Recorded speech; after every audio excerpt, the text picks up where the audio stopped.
Hi, welcome back to another edition of Stand on Guard. I'm your host, David Crayden, and you're on the Crayden channel. And I want to talk about today how this war in the Middle East is going to help woke politicians. We'll be back in a minute to talk about that. So we are in a very precarious position in this country.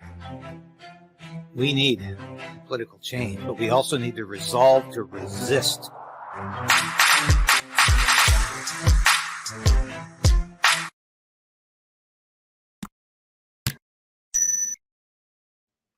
All right, so what am I talking about? We've got an impending catastrophe going on in the Middle East. It was started when a bunch of terrorists from Hamas invaded Israel.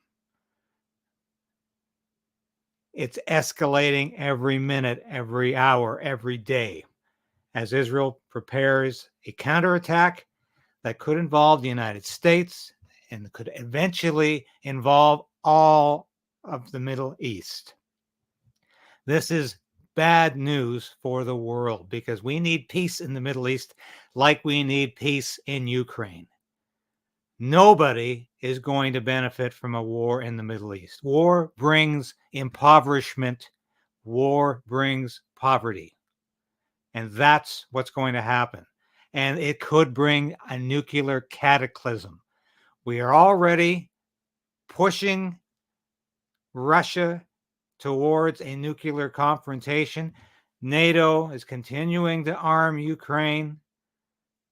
Russia has gone into Ukraine. It was an invasion, but it was also as a response to a situation that began in 2014. It's a long story, but the point is we need peace in Ukraine because potentially we could be getting into a nuclear war with Russia. There are too many players in NATO, too many members. The same situation exists in the Middle East. There are too many nations with too many different objectives. And the chances of it erupting into a regional conflict that can become part of the conflict in Ukraine is escalating every day. And I cannot say enough about the need to de-escalate what is going on, to bring down the tension. We do not need another war in the Middle East. And we need to focus on domestic policies. As soon as this happened, as this invasion happened, my concern, of course, was with the people of Israel. I've always been pro-Israel. But a secondary thought that came to me immediately was, how is this going to affect the religious unity we have seen in Canada and to some extent the United States, where Muslims, Christians, Jews, Hindus, Sikhs, Buddhists, others have come together to oppose gender ideology in the schools, have come together to support parental rights. They've come together to support free speech. They've come together to support freedom of assembly, the right to protest. We have much in common.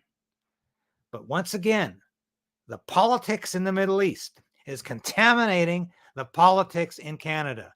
We need to focus on domestic issues, domestic policies, and the need to get rid of Justin Trudeau. We do not need to send Canadian or American troops to the Middle East to create a larger conflict. We need peace. Why did the Pax Americana of Donald Trump work so well for 4 years? Donald Trump actually moved the American embassy from Tel Aviv to Jerusalem. They said it was going to be a tremendous pushback from the Arab states. Didn't happen.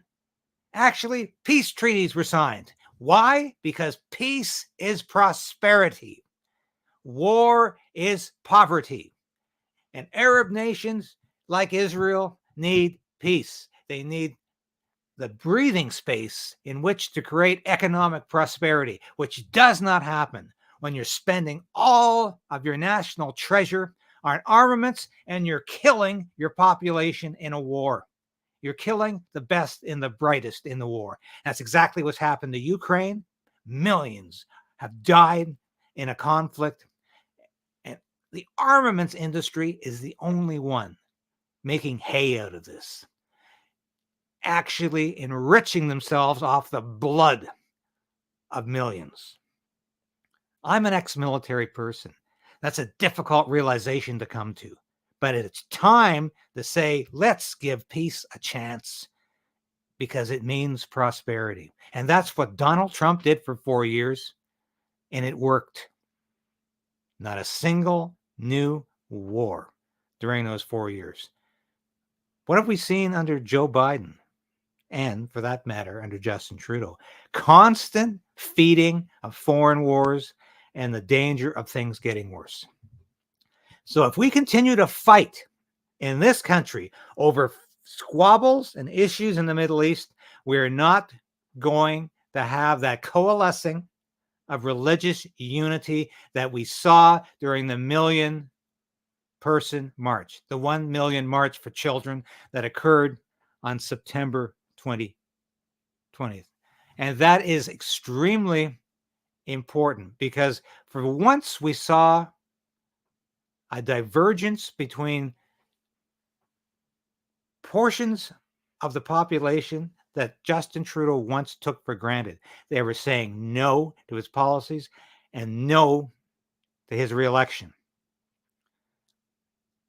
Now, that 1 million march for children that was scheduled to take place primarily in Ottawa has been canceled by its organizer, Camille El-Sheikh. We spoke last night and early this morning. The march that he has organized has been canceled because he doesn't know if some of the members who will participate can focus on the domestic concern and they won't be distracted by what's going on in the Middle East. I understand there's other people trying to do the same thing across the country. I don't know. Not my concern. I have invested a lot of time and energy into this national march, and that's been canceled. That's a tragedy. But I think we're being played, and I want to play a clip here. This guy is one of the biggest YouTube shows, one of the biggest web shows on the market, Patrick Bet-David. And he's got a fascinating analysis here, and I want you to listen to this. I'm talking about. I think all of us have been manipulated before. You have, I have. I got the vax. Yeah, well, there you go. A highest level of manipulation, right? But we've all been manipulated before. Nobody is free from that. Okay, we've been ripped off before. We've been manipulated. Yesterday, I'm talking to PragerU's CEO, Marissa Straight. She's here. She's doing a show with me. She's interviewing for the show, and we're just talking, hey, what do you think about what's going on in America and all this stuff? I said, what is the business model of a divorce attorney? Think about a business model of a divorce attorney. Think about a business model of a nuptial agreement attorney. What do they do? This is how it typically starts. You'll say, hey, babe, let's just get all this stuff on paper because I love you, you love me. Let's get it on paper in case. Who knows what's going to happen 5, 10, 15, 20 years from now? I just want to make sure we're both protected. Okay, I'm game. Why don't we come up with the terms, and then we go to the lawyers, and then we say, this is what we agreed on. So you guys agree, what if this happens? What if that happens? What if this happens? What if that happened? You do hours of the conversation, then you hire a lawyer. You have to have your own lawyer. She has to have her own lawyer, okay? You call the lawyer and say, how much does it cost to put a nuptial agreement? My husband and I have already agreed on all the terms. The lawyer says, oh, no more than $3,000 to $5,000. Oh, fantastic. Let's do it. Then comes the first meeting, okay? Hey, here's what we agreed on. She gives it to her lawyer. He gives it to his lawyer. Her lawyer says, Mary, I don't mean to intrude. I know you guys have agreed on this, but this is the lowest I've seen a wife get out of all the wives I have been doing nuptial agreements for. I don't want to create cause anything, but I don't know. I think you should, maybe increase this. Would you like me to bring it up to the attorney? So then the wife sits there and says what? Well, yeah, okay, sure. So then wife gives the lawyer the permission. Lawyer calls his lawyer. The lawyer's like, what are you talking about? They already agreed on this. Well, she wants more on this. Then his lawyer calls who? Calls him. Oh, God. And he says, what did she say? And then he calls who? The wife.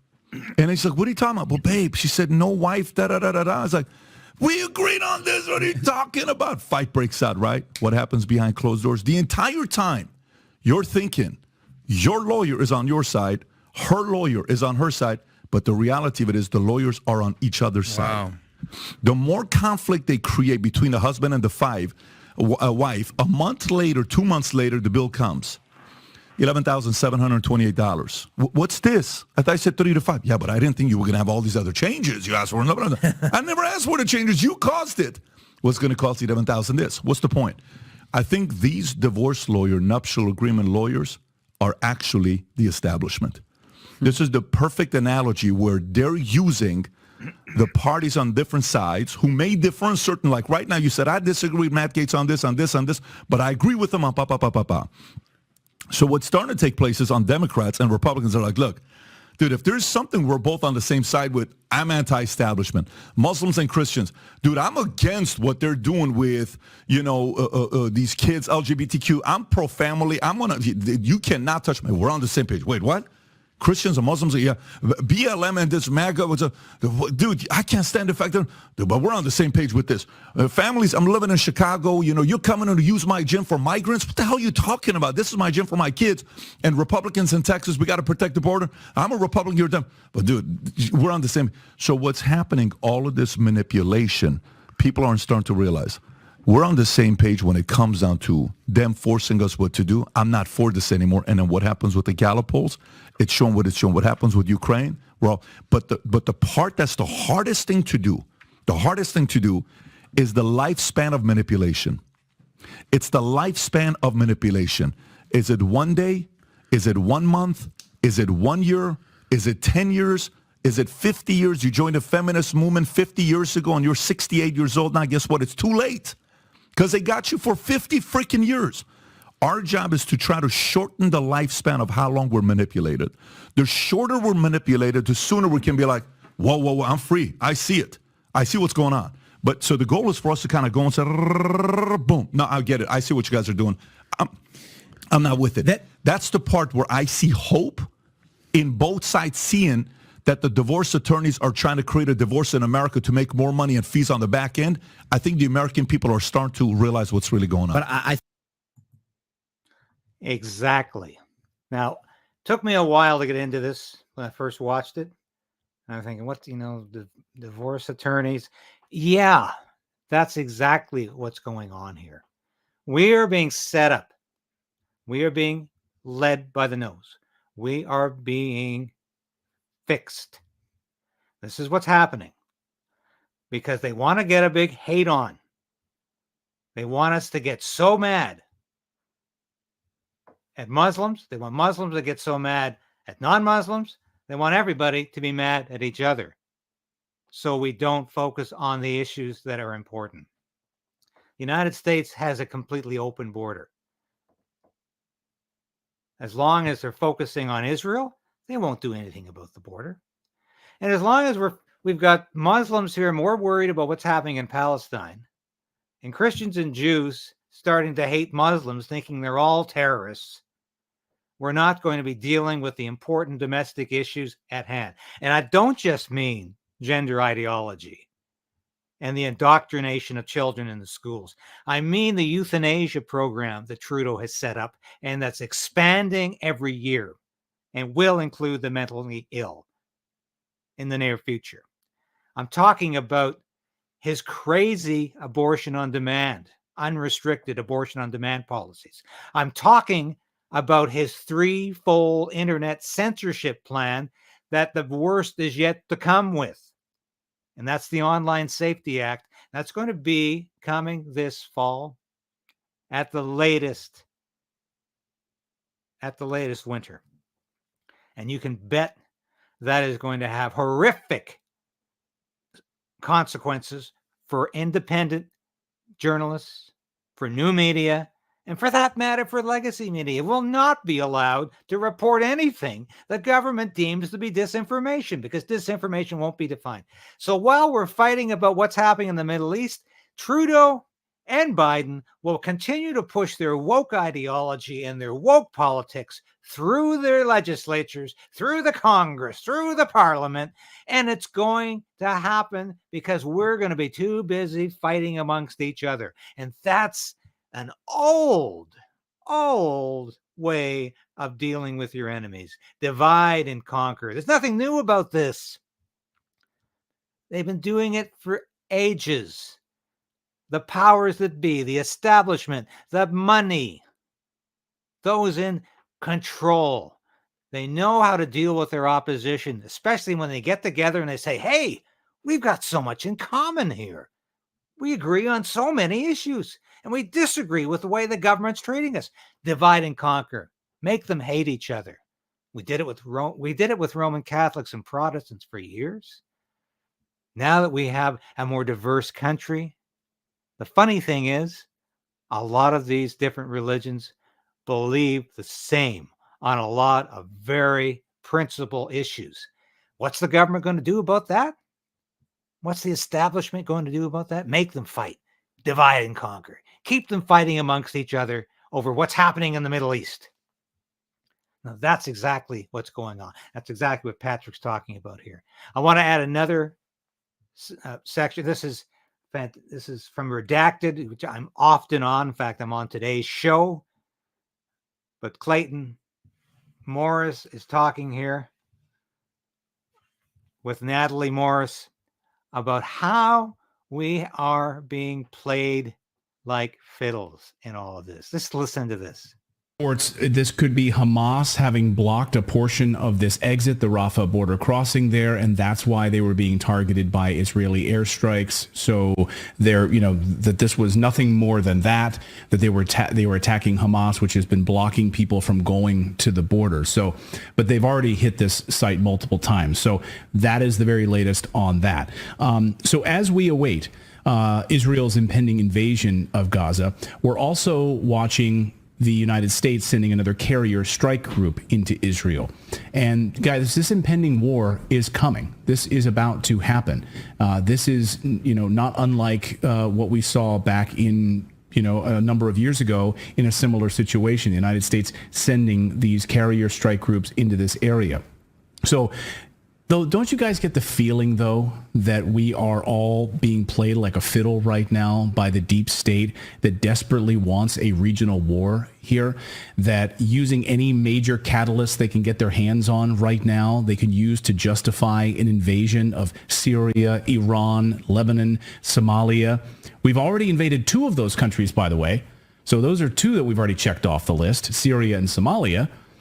Do we just need Iran and we need Lebanon now? That's who we need to invade. Like, we've checked most of the boxes. Let's just round out the crossword puzzle. Well, right. And so what, I've been completely interested in is who's going to be handed power from this conflict, right? And so Benjamin Netanyahu, who is facing very vociferous protests from his own people about power grabs, has now been handed wartime powers.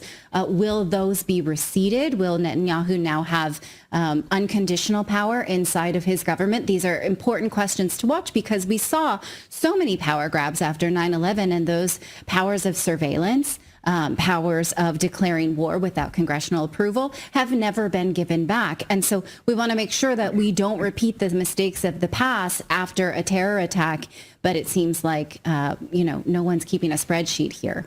So I think we are. It sure, to me, feels like we're being played like a fiddle. Let me know in the comments below. But many of you are saying yes, the same thing. I mean, we are being played right now. And when all the major networks and intelligence-backed newspapers start using the same talking points, something seems a little off, doesn't it? The term Pearl Harbor is being used an awful lot over the past few days from U.S. officials and Israeli officials, almost like they're reading off of the same talking points. It's been said, but you could say that it is a 9/11 and a Pearl Harbor together for us. If I just put this on a scale of the Americans being hit on 9/11 and Pearl Harbor, if you put those dead together, they are telling me this is their Pearl Harbor. Oh, their Pearl Harbor. U.S. intelligence-backed Rolling Stone magazine working in lockstep on these talking points as well. Here's their headline. This is a Pearl Harbor moment for Israel. And newspapers parroted this all across the United States. Just looking at this, I mean, all of these different headlines. So why were they? Here's another one that says, after Israel's Pearl Harbor, nothing less than victory against Hamas is demanded. So why are they saying this? because we need another Pearl Harbor. We need a, quote, new Pearl Harbor. Those aren't my words. Those are the words straight out of a neocon think tank playbook in Washington, written in their own blueprint documents from the year 1998. It was a blueprint for how to catalyze the world into action. Now, I'll end it there because I want to pick up on something. I wasn't around for Pearl Harbor. I've read extensively about Pearl Harbor. And there is some doubt now that it really was a surprise attack. It might have been anticipated, and the powers that be, including President Franklin Roosevelt, might well have used it to mobilize Americans into the war, because he wanted America into that war. Now, I was around for 9/11. I vividly remember that day. I vividly bought into everything that came out of 9/11. But I also remember how everybody's focus shifted to how Muslims created this and were all terrorists. Now, you couldn't exactly say that, but it was implied, it was inferred that these damn Muslims were all terrorists and they were all up to something bad. And you couldn't trust them. And you certainly couldn't work with them on issues. And my God, a lot of people felt that way. And that's exactly what this is about right now. It's about every Muslim being a terrorist. Every Muslim being a security risk, and you can't work with them, and you can't trust them. And this is about creating a war in the Middle East. It really is. And I want to say that it's extremely important to say no at this point. And we need to say no.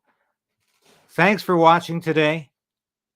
I'm David Krayden, and this has been Stand on Guard. And pray for peace. Pray for religious unity. Pray that we can be one people fighting for good and just objectives. Hi, this is David Krayden from Krayden's Right and Stand on Guard. Join the resistance. Resolve to resist. Become a member of this station. I've been practicing journalism in one form or another for over 30 years. I've worked in print, radio, and television for a lot of prestigious publications and media outlets. I was an Armed Forces Public Affairs officer. I worked on Parliament Hill. I know how Ottawa works, and I know how corrupt federal government can be. But you can play a part in opposing Justin Trudeau's government and Justin Trudeau's plans for Canada. You can become a part of the Krayden's Right resistance. Now, I urge you today, please support this station in any way you can. Ring that bell, subscribe, because that ensures you're at least going to continue to be able to watch these episodes. You'll beat the algorithm. But more importantly, I need your financial support. I hate to ask, but that's what I'm doing. I made a decision to pursue independent media because I believed it was the best possible route for me to take as a journalist and as a concerned citizen of Canada. So you can become a part of that. And at only $5, you can become a part of that on YouTube, on Substack, and with Buy Me a Coffee, a one-time donation. But I need your support. And from the bottom of my heart, I thank you. If you've already done that, if you're already supporting the station, thank you. But if you haven't, make that decision today.